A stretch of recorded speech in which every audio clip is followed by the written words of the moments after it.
السلام علیکم۔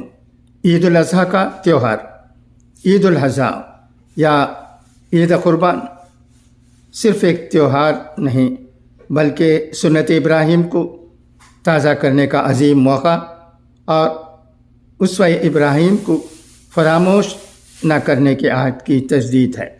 یہ تہوار ہماری زندگی میں ہر سال آتا ہے اور ایثار و قربانی کے جذبے کو فروغ دیتا ہے۔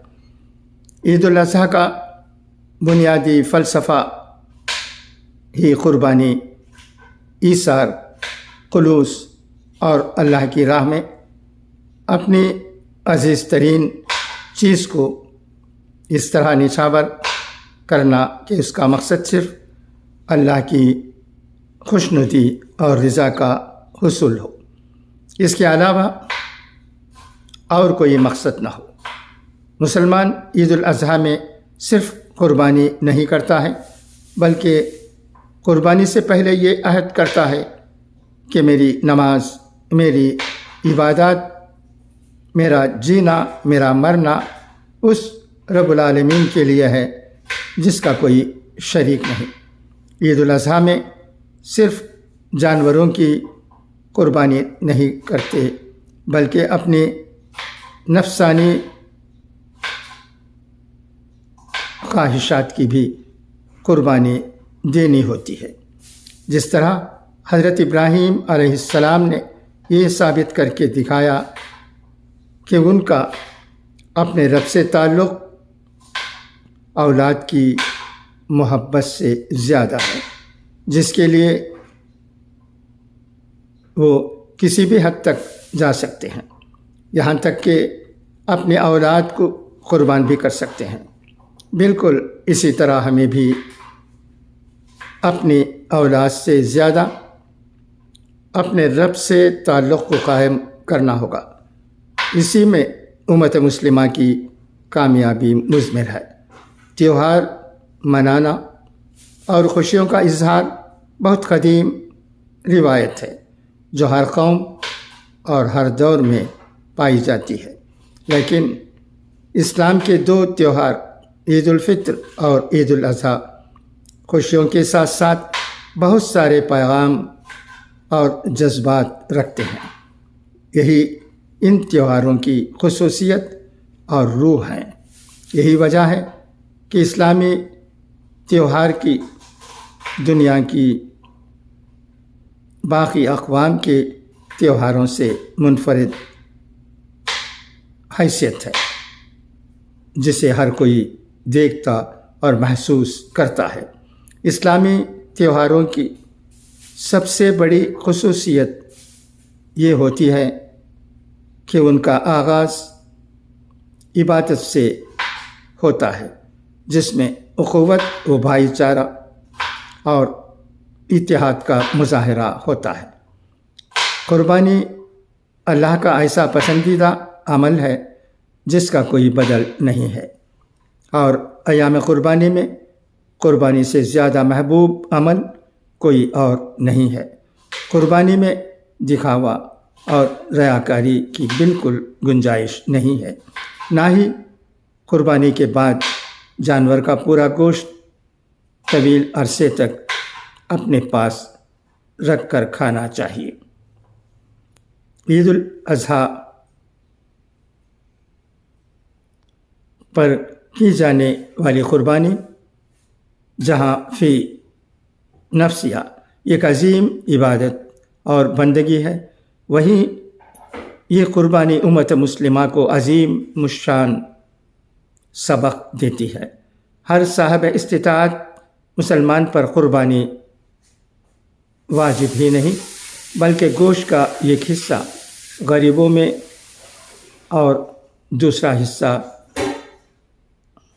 رشتہ داروں میں تقسیم کرنا چاہیے، نہ کہ پورا گوشت اپنے پاس رکھ لینا چاہیے، بلکہ یہ دیکھنا چاہیے کہ کوئی بھی قربانی کے گوشت سے محروم نہیں رہے۔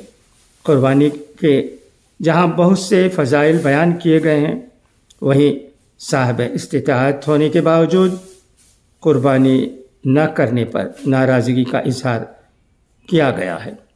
قربانی کی حقیقت اور اس کے پیچھے سوچ اور اصل مقصد یہی ہوتا ہے کہ دل میں جس چیز کی محبت اور طلب ہو وہی اللہ کی خاطر قربان کر دی جائے۔ قربانی کے لیے جانوروں کے انتخاب کی کافی اہمیت ہے۔ ایسا نہیں کہ کسی بھی جانور کی قربانی کر دی جائے۔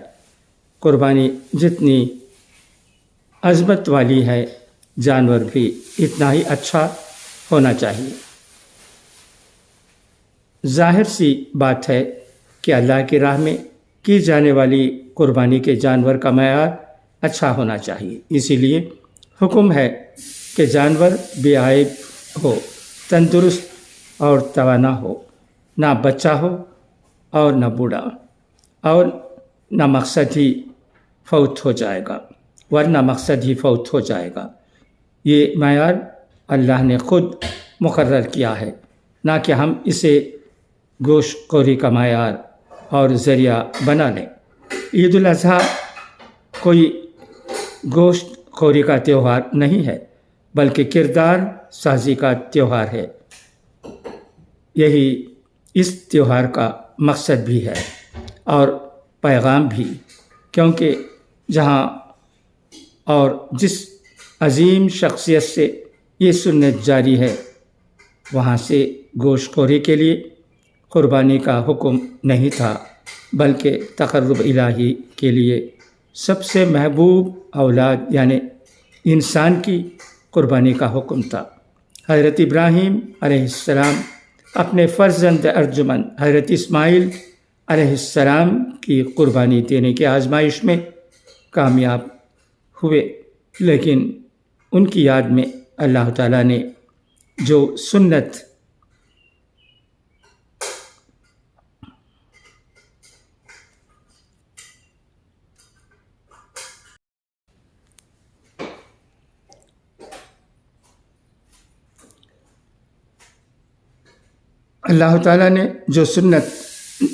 جاری رکھی، اس میں باری تعالیٰ نے محض اپنے فضل و کرم سے انسانی جان کی قربانی کی آزمائش میں مبتلا نہیں کیا، بلکہ کسی جانور کی قربانی کر کے اپنی جان کا فدیہ ادا کرنے کا حکم دیا۔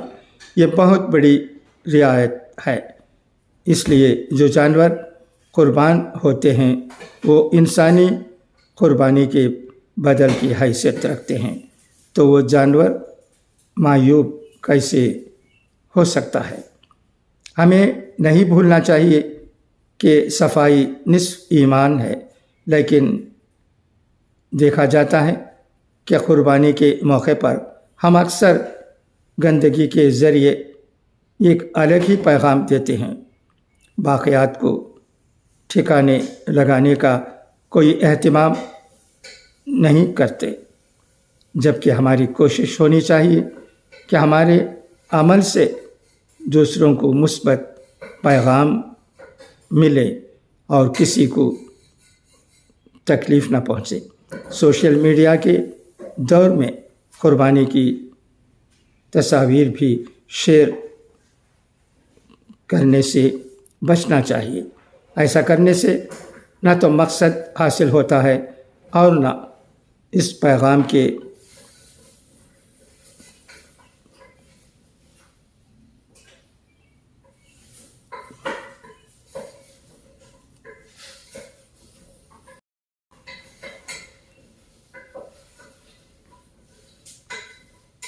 سوشل میڈیا کے دور میں قربانی کی تصاویر کو شیئر کرنے سے بچنا چاہیے۔ ایسا کرنے سے نہ تو مقصد حاصل ہوتا ہے اور نہ اس پیغام کے ہم حقدار ہو پاتے ہیں جو یہ عظیم تہوار دیتا ہے۔ خدا حافظ، فی امان اللہ۔